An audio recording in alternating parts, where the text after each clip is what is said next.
Dan berjalannya waktu, akhirnya skateboard jadi profesi. Jadi profesi Jadi dari hobi, prestasi, akhirnya jadi profesi. Waduh. Jadi sekarang bisa dibilang selama 17 tahun saya berkarir di skateboard, saya hidup yang membiayai saya ya skateboard ini. Skateboard ini gitu. Wih, mantap. Thank you bro. Oh bro, thank you banget bro. Kamu sangat berjasa.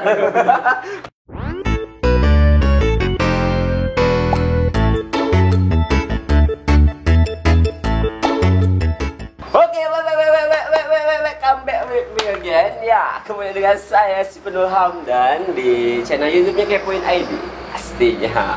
Oke, kembali dengan saya si Penul sekarang mau ke ketok. Anjay, ketok.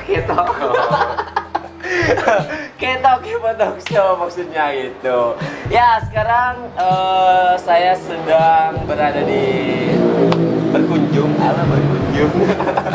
Ya, bersama saya baru bertemu kemarin di salah satu acara. Kita ngobrol-ngobrol dan oh ya udah kita ngobrol aja dibikin sebuah video buat mungkin teman-teman juga pengen tahu gimana sih di dunia perskateboardan. Alah, skateboard nih lu kira skateboard ya bisa apa. Sebelumnya buat teman-teman jangan lupa di like, komen dulu di channel YouTube kita Kepoin ID dan jangan lupa juga aktifkan lonceng notifikasinya biar nggak ketinggalan setiap video yang kita upload pastinya. Oke, tapi sebelumnya kita ngobrol-ngobrol lebih jauh lagi. Teman-teman di sana mungkin ada beberapa yang belum tahu nih narasumber kita siapa, teman baru kita siapa. Dan makanya itu waktu dan tempat dipersilakan untuk memperkenalkan diri. Enggak. Tadi gue suka tuh sama pas pembukaan. Waduh. Gimana tadi?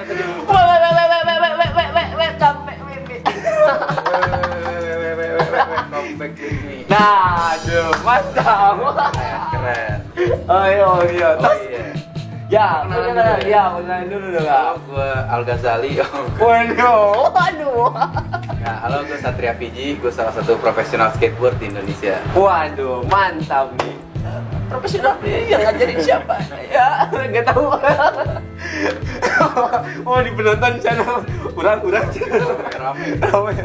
Oke, Satria Fiji. Biasa dipanggilnya apa nih? Fiji. Oke, siap. Jadi ganti B. Jatuh. Waduh. Ini kalau jatuh nggak tahu nih ini harga berapa ini. Oke, Bang, manggilnya apa ya? Abang atau AA, Akang, Mas? Om Beb. Oh, siap. Kalau ke cewek sih saya bisa gitu. Mau panggil apa? Satria, PJ atau mau panggil saya? Kan enak gitu. Ini kan cowok gimana gitu. Ya, panggil aja ya. Oke, panggil aja. Oke ya. Untuk AA sendiri kan sekarang udah menjadi salah satu pemain atau skateboard profesional ya. Itu awal karir dulu awalnya mulai dari tahun berapa terus atau sukanya dulu dari tahun berapa sih sebenarnya? Dulu sih main skate itu dari tahun 2002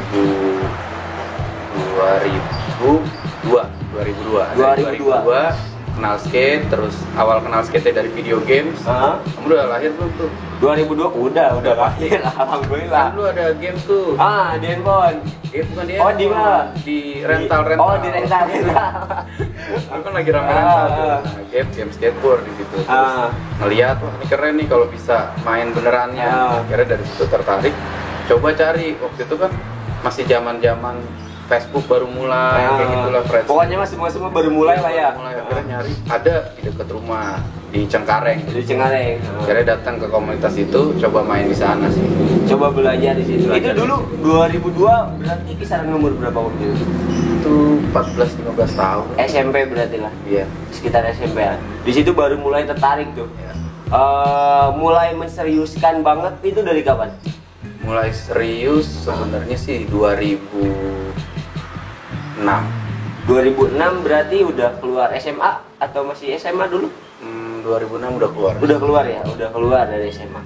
Kenapa sampai pengen oh ya udah gue yakin buat serius nih di profesi skateboard biar sampai ke bukan cuman main suka-suka aja hobi tapi menjadi sebuah menjadi seorang profesional skateboard gitu. Jadi awalnya saya coba-coba mas. Ngeri coba-coba. Jadi waktu itu sebenarnya skateboardnya awalnya emang hobi banget, Hobi banget. saya. Main setiap hari main skate, diomelin juga tetap main. Main terus. Tiba-tiba ada yang ngasih tahu kenapa lu nggak ikutan kompetisi. Oke, ikutan kompetisi gagal, kan nggak bisa langsung. Kalau di film kan langsung menang gitu. Iya, Ternyata bener. pas saya cobain enggak.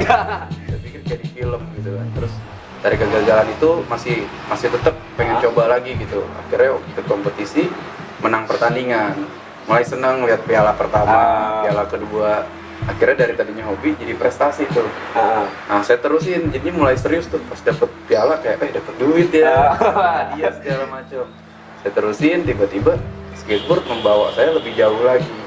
Nggak cuma dari sekedar prestasi doang, tiba-tiba kayak bisa menghidupi saya di waktu muda dulu, waktu awal karir. Jadi kayak dapet duit, ada yang sponsorin, saya keliling Indonesia bahkan ke Asia. Dari skateboard semua saya dapetin pengalaman baru. Dan berjalannya waktu, akhirnya skateboard jadi profesi. Jadi profesi sekarang. Jadi dari hobi, prestasi, akhirnya jadi profesi. Aduh. Jadi sekarang bisa dibilang selama 17 tahun saya berkarir di skateboard, saya hidup yang membiayai saya ya skateboard ini. Skateboard ini gitu. Wih, mantap. Thank you bro. Oh bro, thank you banget bro. Kamu sangat berjasa. Meskipun kamu dodet-dodet. Meskipun kamu diinjak-injak. Meskipun kamu diinjek-injek dan dibanting-banting. Oke, dulu nih awal mula ikut lomba, ajang lomba itu di mana dan kapan? Masih inget gak? Awal lomba itu di 2004-2005. 2004-2005 berarti baru 3 tahunan suka skateboard. Ya. Coba-coba ikut, itu awalnya gagal. Pertama dapat prestasi dan dapat piala itu kapan? 2005. 2005. Kayaknya 2003-2004 tuh mas ikutan pertandingan. Ikut pertandingan dari pengalaman-pengalaman itu akhirnya di 2015. 2005. 2005. Saya pertama kali dapat piala. Dapat piala tuh. Piala apa tuh? Piala nasional tapi peringkat 7. Dulu peringkat 7. Iya. Oke. Terus saya ikutan lagi pertandingan di nasional juga. Akhirnya peringkat 7 lagi. Peringkat 7 lagi Jadi masih. 2 kali dapat piala peringkat 7. Karena acaranya series. Oh, series. Terus sampai ke dapat mulai puncak karirnya tuh. Dari tahun berapa dan ikut lomba di mana gitu? Puncak karir itu saya di 2009. 2009. Puncak karir 2009 itu kebetulan kayak dapat award lah dari salah satu majalah skateboard yang menyatakan kalau saya itu pendatang baru terbaik di skateboard waktu itu, di Rookie of the Year. Nah dari situ kayak wah ini berarti orang-orang udah mulai ngelirik nih gitu kan. Terus sponsor mulai datang.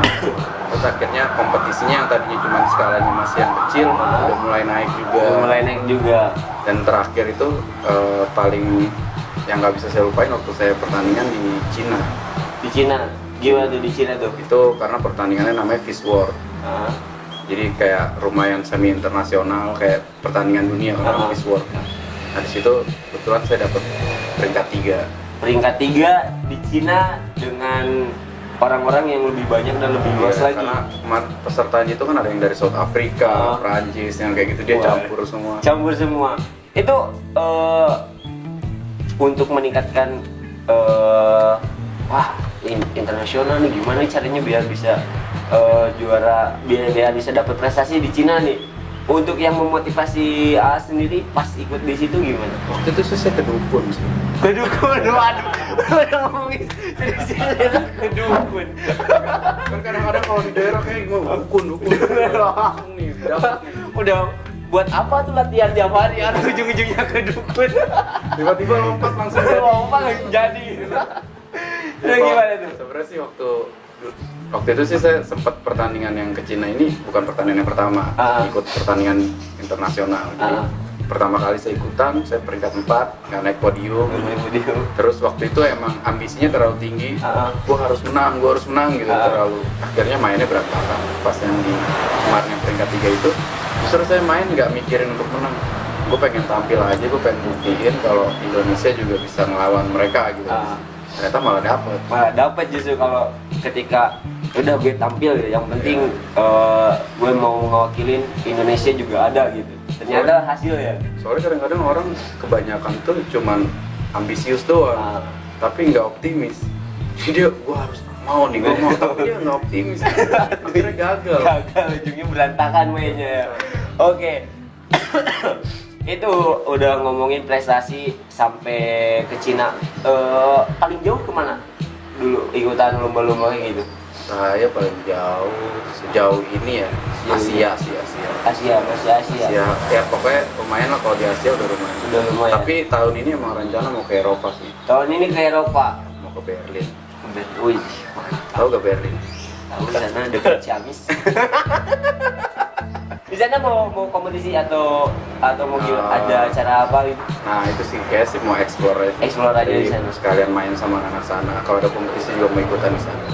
Sekalian bersilaturahmi juga dengan teman-teman di sana. Oke. Mudah-mudahan dapat bule juga di sana. Waduh. Tujuan utama kalau dapat bule. Siap. Oke. Itu rencana 2020 ke Eropa. Harapan ke depan nih. Kita kayak orang kaya banget ya, 2020 kayak orang kaya. Iya. Tapi emang ke Eropa itu dibiayain. Oh, emang dibiayain. Artinya nggak punya juga. Oh, nggak punya juga. Karena dibilang, kamu berangkat nanti dibayarin. Oh, pengen. Oh, pasti berangkat, nggak akan ditolak. Iya pasti. Tapi untuk harapan kedepannya nih, udah sejauh ini berapa? Tadi itu 17 tahun ya, udah 17 tahun. 18 tahun. Di 18 tahun di skateboard, ada nggak hal yang masih belum tercapai, ada yang belum diinginkan gitu? Yang sejauh ini kan sih, sejauh ini ya pencapaiannya ya. Saya pengen bahagiain orang tua saya, Mas. Waduh, film banget. Udah nungguin terus. Tapi kan selama 17 tahun, 18 tahun orang tua udah bangga mungkin kan, udah sampai kemana-mana gitu, sampai udah ini, masa sih enggak ini bangga lah. Pasti lah bangga lah ya. Intinya kan kalau semua orang tua, emang awal-awal sempet di awal karir orang tua marahin, nggak support, tapi begitu ngeliat anaknya udah mulai berhasil, dia mulai senang. Kayak intinya buat mereka tuh yang penting apa yang lu jalanin bisa menghasilkan buat diri lu nggak bakal jadi orang susah gitu. Karena kita juga nggak bisa bilang pekerjaan yang paling baik adalah pegawai, nggak bisa juga. Bisa juga gitu. Ada banyak sekarang seniman juga bisa hidup gitu kan. Bahkan kalau kita lihat ya, pemulung aja bisa hidup gitu kalau dia konsisten. Iya. Ya kan? Dulu kan kata nih, orang tua sempat gak ngedukung. Hal apa yang buat meyakinkan orang tua selain harus menunjukkan prestasi itu gitu, meyakinkan ke orang tua biar ayo support gitu, aku gitu. Nah itu tuh lucunya. Jadi kalau gimana nih lucunya ini? Kebetulan saya lahir dari keluarga tidak beruntung yang berpenghasilan rendah. Kadang-kadang orang demennya yang drama. Nggak, sebenarnya sih dulu orang tua tuh waktu awal main itu di tahun itu skateboard itu belum happening. Tahun langsung itu di bayang orang tua atau umum tuh skateboard tuh cuman urakan, anak pang lah, mabok-mabokan doang, gitu, nongkrong nggak jelas, terus sepatu rusak, baju motor. Jadi di bayangannya selalu influence jelek terus. Udah skateboard tuh terlalu rebel gitu. Nah dari situ orang tua tuh setiap saya pulang bawa skateboard tuh udah, ngapain sih main skateboard? Kamu nggak ada kerjaan lain? Sampai pernah sewaktu itu skateboard saya dibakar karena waktu itu saya bolos sekolah main skate, udah bilang nggak main skate, kebetulan itu hari Senin putih-putih itu habis baju saya semua, pas balik papan saya dibakar langsung ya, gimana akhirnya tetap masih bantu juga main skate juga tetap aja gitu. Sampai akhirnya dapat prestasi mungkin, oh ya udah ternyata emang anaknya serius dan ya udah kita support mungkin gitu ya pemikirannya. Oke. Itu udah ngomongin tentang AA-nya ya, tentang awal karirnya kayak gimana, terus prestasinya udah sampai sejauh mana, sampai ada hambatan dari orang tua, ngapain kamu main skateboard, nggak tahu mau jadi apa kan, ternyata tapi udah dibuktikan dengan kerja keras AA. Sampai sekarang 17 tahun 18 tahun berkarir, udah sampai untuk skala Asia, udah mungkin beberapa negara didatengin ya. Dan rencana di tahun 2020 di endorse ke Eropa. Oke. Itu untuk A nih. Sekarang ngomongin Banjar nih ya. Ngomongin Banjar. Oh, boleh sambil minum. Itu sekarang ngomongin Banjar. Iya, enggak mau masuk. Mau minum enggak? Ya, siap. Biar tos. Biar tos.